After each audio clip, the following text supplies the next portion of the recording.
दिल्ली के उपराज्यपाल वी.के. सक्सेना ने लाल किले में हुए आतंकी धमाकों के बाद पुलिस कमिश्नर और चीफ सेक्रेटरी को सख्त निर्देश दिए हैं। अमोनियम नाइट्रेट की बड़ी खरीद फरोख्त पर डिजिटल रिकॉर्ड बनाने को कहा गया है। सोशल मीडिया प्लेटफॉर्म से मिलकर रेडिकल कंटेंट की ट्रैकिंग बढ़ाई जाएगी। कमजोर इलाकों में मानव और तकनीकी इंटेलिजेंस मजबूत कर प्रिवेंटिव पुलिसिंग पर जोर दिया गया है।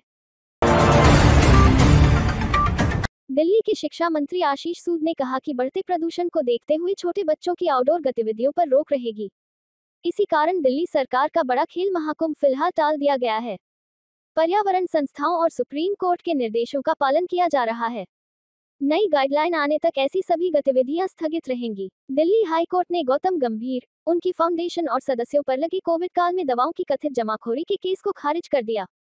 अदालत ने मामले में आगे कार्रवाई की जरूरत नहीं मानी। इस फैसले से गंभीर और उनकी टीम को बड़ी राहत मिली है। कोविड समय की इस शिकायत पर लंबे समय से सुनवाई चल रही थी। योजक चिन्ह, योजक चिन्ह, योजक चिन्ह। मुख्यमंत्री रेखा गुप्ता ने तिमारपुर स्थित संजय बस्ती में अटल कैंटीन का शिलान्यास किया। 25 दिसंबर से दिल्ली में 100 अटल कैंटीन शुरू होंगी, जहां 5 रुपये में भोजन मिलेगा। कार्यक्रम में सांसद मनोज तिवारी और मंत्री आशीष सूद भी मौजूद रहे।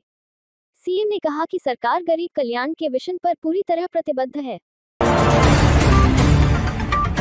पूर्व मंत्री आसिम अहमद खान ने कांग्रेस छोड़कर आम आदमी पार्टी ज्वाइन की। आपने दावा किया कि चांदनी महल वार्ड में उनकी जीत लगभग तय है। सौरभ भारद्वाज ने कहा कि 30 वर्षों से क्षेत्र एक परिवार के कब्जे में रहा है। उन्होंने याद दिलाया कि 2015 में केजरीवाल ने खान पर कार्रवाई कर सीबीआई जांच की सिफारिश की थी।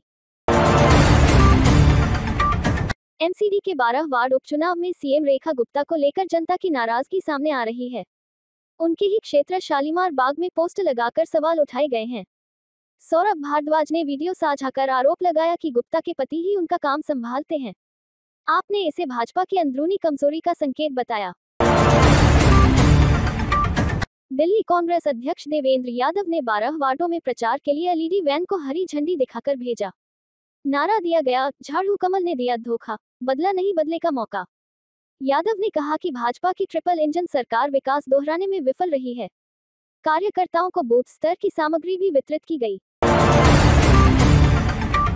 एमसीडी उपचुनाव को लेकर दलों में हलचल है, लेकिन जनता में रुचि बेहद कम दिखाई दे रही है।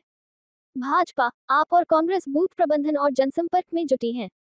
कई इलाकों में लोगों को चुनाव की तारीख तक पता नहीं है।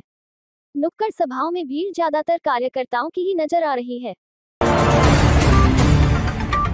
इंद्रप्रस्थ विकास पार्टी के वरिष्ठ पार्षदों ने सीएम रेखा गुप्ता से मुलाकात की। रुके हुए विकास कार्यों और फंड की समस्या पर चर्चा की गई। मुख्यमंत्री ने आश्वासन दिया कि फंड के अभाव में कोई काम नहीं रुकेगा। आईवीपी नेताओं ने कहा कि जनता की समस्याओं को हल करने के लिए वे लगातार काम कर रहे हैं।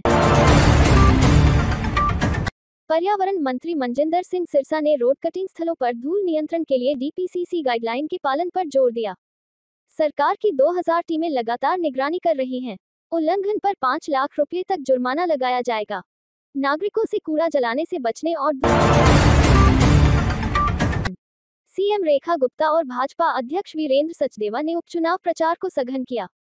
सचदेवा ने कहा कि महिला मतदाता आज भाजपा की सबसे बड़ी ताकत बन रहे हैं। गुप्ता ने कार्यकर्ताओं से जनता को बूथ तक पहुंचाने की अपील की। उन्होंने घोषणा की कि चांदनी चौक वार्ड जीतने पर वह एसआरडीसी की चेयरपर्सन बनकर विकास देखेंगी। जामिया मिल्लिया इस्लामिया ने 42 शॉर्ट टर्म कोर्स शुरू किए हैं, जिनमें एआई और डिजिटल मार्केटिंग जैसे मॉडर्न कौशल शामिल हैं। छात्र अब क्यूआर कोड स्कैन कर सीधे आवेदन कर सकते हैं। जनवरी से इन कोर्सेज की कक्षाएं शुरू होंगी। दाखिला प्रक्रिया अभी दिल्ली मेट्रो ने रेड लाइन पर चलने वाली 18-20 साल पुरानी ट्रेनों को अपग्रेड करना शुरू कर दिया है। कोचों में नए डिस्प्ले बोर्ड और मोबाइल चार्जिंग पॉइंट लगाए जा रहे हैं।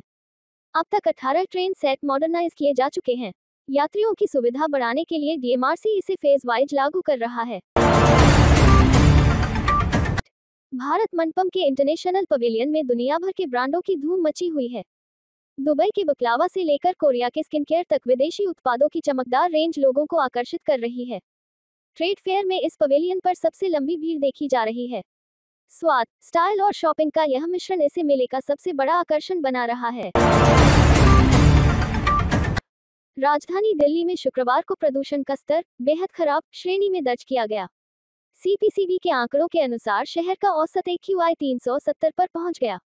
कई क्षेत्रों में AQI 400 के पार चला गया है, जो स्वास्थ्य के लिए बेहद खतरनाक स्तर है। लोगों को बाहर निकलते समय मास्क पहनने और सतर्क रहने की सलाह दी गई है।